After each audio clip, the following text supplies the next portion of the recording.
তৃণমূল কংগ্রেসের সাধারণ সম্পাদক হলেন, তাদের মানে আপনার পারিবারিক সম্পর্ক রয়েছে। দেখুন, ডেমোক্রেসিতে অংশগ্রহণ করা, ভোটিং সিস্টেমে অংশগ্রহণ করা, ইলেকট্রাল পলিটিক্সে অবশ্যই দরকার বলে আমরা অনেক আগে থেকেই রাজনীতির ময়দানে এসেছি। আস্তে আস্তে আমার পরিবারে অন্যান্য আরও যারা পিছিয়ে যারা আছেন তারা আসছেন, এটা আমি স্বাগত জানাচ্ছি। তবে ব্যাপারটা হচ্ছে দল চয়নের ক্ষেত্রে একটা দুর্নীতিগ্রস্ত দলকে চয়ন করে ফেলেন, ফলে এটা নিয়ে অনেক সমালোচনা হচ্ছে, আলোচনা হচ্ছে, এটা নিয়ে অনেক চর্চাও হচ্ছে। এতটুকু বলবো যে যে দলটাতে উনি নাম লিখালেন সেটা একটা দুর্নীতিগ্রস্ত দল, যেই দলের অপদার্থতার জন্য, যেই দলের ব্যর্থতার জন্য, নোংরামির জন্য, চুরির জন্য যে 26,000 চাকরি বাতিল হয়েছে, তার মধ্যে অনেক যোগ্য আছে, আজকে যোগ্যগুলো রাস্তায় বসছে।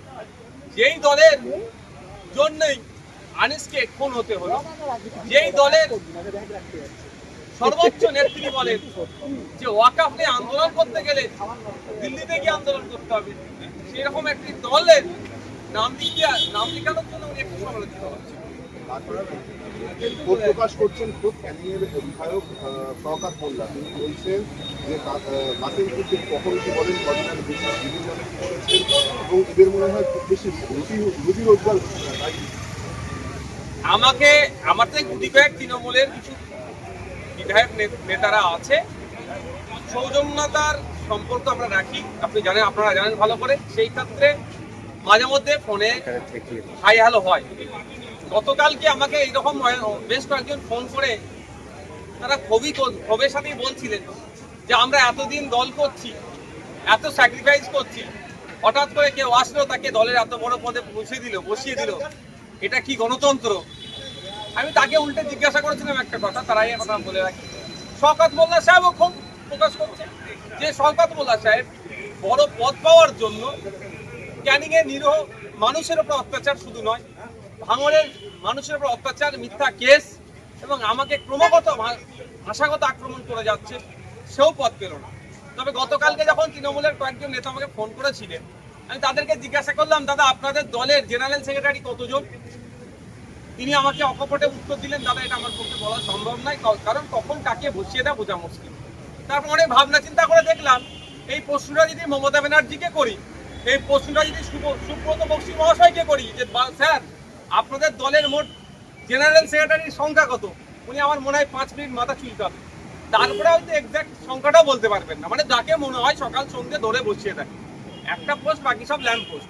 শওকত মোল্লা সাহেবের এখন অস্থিরতা বাড়বে, কারণ যে কাসেম ভাই সাহেবের সম্পর্কে, ভাইজান সম্পর্কে শওকত মোল্লা এতদিন আক্রমণ করেছে, বাই ডিফল্ট ডেজিগনেশন অনুযায়ী কাসেম ভাইজান শওকত মোল্লার অনেক ওপরে বসছে, কাসেম ভাইজানকে এখন ভাইজান সম্বোধন করতে হবে, ফলে ওনার একটু ফাটবেই।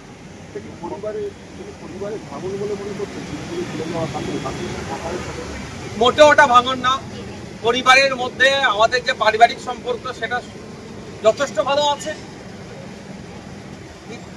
কিন্তু রাজনৈতিকভাবে যে যাকে ইচ্ছা পছন্দ করছে, যে দলকে ইচ্ছা পছন্দ করছে, সে সেখানে যেতেই পারে। তবে কাসেম ভাইজান তৃণমূলে যাওয়াটা, একটা দুর্নীতিগ্রস্ত দলে যাওয়াটা পশ্চিমবাংলার মানুষ এটা ভালোভাবে মেনে নিতে পারছে না। এখন বাংলাদেশ কোনো কথা বলছিলেন, আজকে মুখ্যমন্ত্রী আসবেন, জিজ্ঞেস করবেন মমতা বন্দ্যোপাধ্যায়কে যে আপনাদের দলের পতন্ত জেনারেল।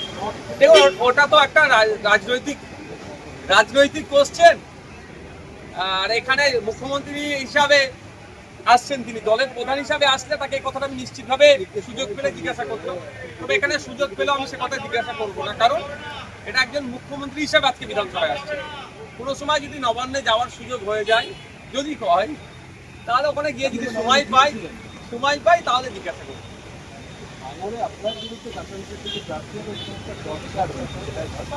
আমি চাইছি আমার বিরুদ্ধে মুখ্যমন্ত্রী প্রার্থী হোক ভাঙড়ে, আমি এটা চাই, আমি অন্য কাউকে চাইছি না। আমি চাইছি আমার বিরুদ্ধে মুখ্যমন্ত্রী প্রার্থী হোক। তবে একটা কথা জানিয়ে রাখি, পশ্চিমবাংলার মুসলিম সম্প্রদায় তৃণমূল থেকে যেভাবে মুখ ফিরাতে শুরু করেছে, কাউকে দিয়ে ড্যামেজ কন্ট্রোল করতে যদি চাই সেটা হবে না। কারণ একের পর এক পদক্ষেপ তৃণমূল কংগ্রেসের, মুসলিম সম্প্রদায়ের মানুষজন ক্ষিপ্ত হয়ে উঠছে। মুসলিম তোষণের নামে মুসলমানদের শোষণ করা হচ্ছে পশ্চিমবাংলায় বিজেপির সহযোগিতা নিয়ে, শুভেন্দু অধিকারীর সহযোগিতা নিয়ে মমতা ব্যানার্জির সরকার মুসলমানদের উপরে আক্রমণ চালিয়ে আসছে। কখনো ওয়াকফ সংশোধনী আইনের বিরুদ্ধে প্রতিবাদ করতে গেলে মিথ্যা মামলা দিয়ে জেল খাটানো হচ্ছে, তো কখনো দিল্লি যাওয়ার নিধান দিচ্ছে। ফলে পশ্চিমবাংলার মুসলমানরা তৃণমূল কংগ্রেসের কাছ থেকে মুখ ফিরিয়ে নিচ্ছে। কাউকে নিয়ে এসে যদি মনে করে এই ভাঙাবাদ জোড়া লাগাবার চেষ্টা হচ্ছে, সেটা বিটা হবে।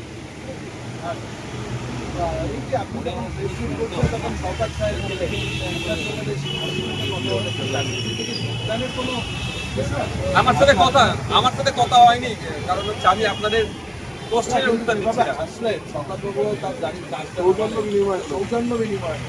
দেখুন, ব্যাপারটা হচ্ছে আপনাদের দিকে হয়তো হাসতে পারেন। এখন শওকত সাহেবও নিজে ভাবছেন যে এতদিন নওশাদ সিদ্দিকী সাহেবের পেছন মানে তাকে ডিস্টার্ব করে তার কর্মীদের নামে মিথ্যা মামলা দিয়ে, তার নামে মিথ্যা মামলা দিয়ে, শুধু তাই নয়, ভাঙড় ডিভিশনের একাধিক থানার অফিসারদেরকে তৃণমূল কংগ্রেসের রাজনৈতিক মঞ্চে বসিয়ে দিতে পেরেছিল যে শওকত সাহেব, সেই শওকত সাহেব এখন ভাবছে তাকে আবার শাসন করবে কাসেম সিদ্দিকী ভাইজান। ওই জন্যই হয়তো হাসিটা দুঃখের হাসি আসছে না সুখের হাসি আসছে, তাকে জিজ্ঞাসা করুন আপনারা। আপনি খুশি কাসেম সিদ্দিকী তৃণমূল কংগ্রেসের যোগদান? দেখুন, আপনারা অন্য রাজনীতি দলে গেছে, আমি তৃণমূলের কংগ্রেসের চরম বিরোধী, বিজেপি চরম বিরোধী, খুশি হওয়ার প্রশ্ন আসবে কেন? তবে হ্যাঁ, রাজনৈতিকভাবে আমি তাকে স্বাগত জানাবো, রাজনৈতিক ময়দানে রাজনৈতিকভাবে মোকাবেলা করার জন্য। এরপরে কাসেম সিদ্দিকীর কথা হয়েছিল আপনার? না, আমার হয়ে ফুরফুরা শরীফের পীরজাদারা রাজনীতি আসছে, এটা কি খুব ভালো সংকেত নাকি অন্য কোনো সংকেত? অসুবিধে কোথায়? আমি তো মনে করি আরো বেশি বেশি করে যারা ধর্মীয় গুরু তাদের রাজনীতিতে আসা দরকার। রাজনীতিকে বাইরে থেকে কন্ট্রোল করার থেকেও সরাসরি রাজনীতিতে আসে। বাইরে থেকে কন্ট্রোল করলেই বেশি নোংরামি হয়। সে যখন কাউকে পদ্মশ্রী প্রাইজ দেওয়া নিয়ে যে চর্চা হয়েছিল, এইগুলো যেমন চর্চা হচ্ছে, এটা থেকে সরাসরি রাজনীতি করে। মানে বাইরে থেকে কাকে ইঙ্গিত করছেন? দশের দিকে আহ্বান জানাবেন রাজনীতিতে আসার? আমি সকলকে আহ্বান জানাবো।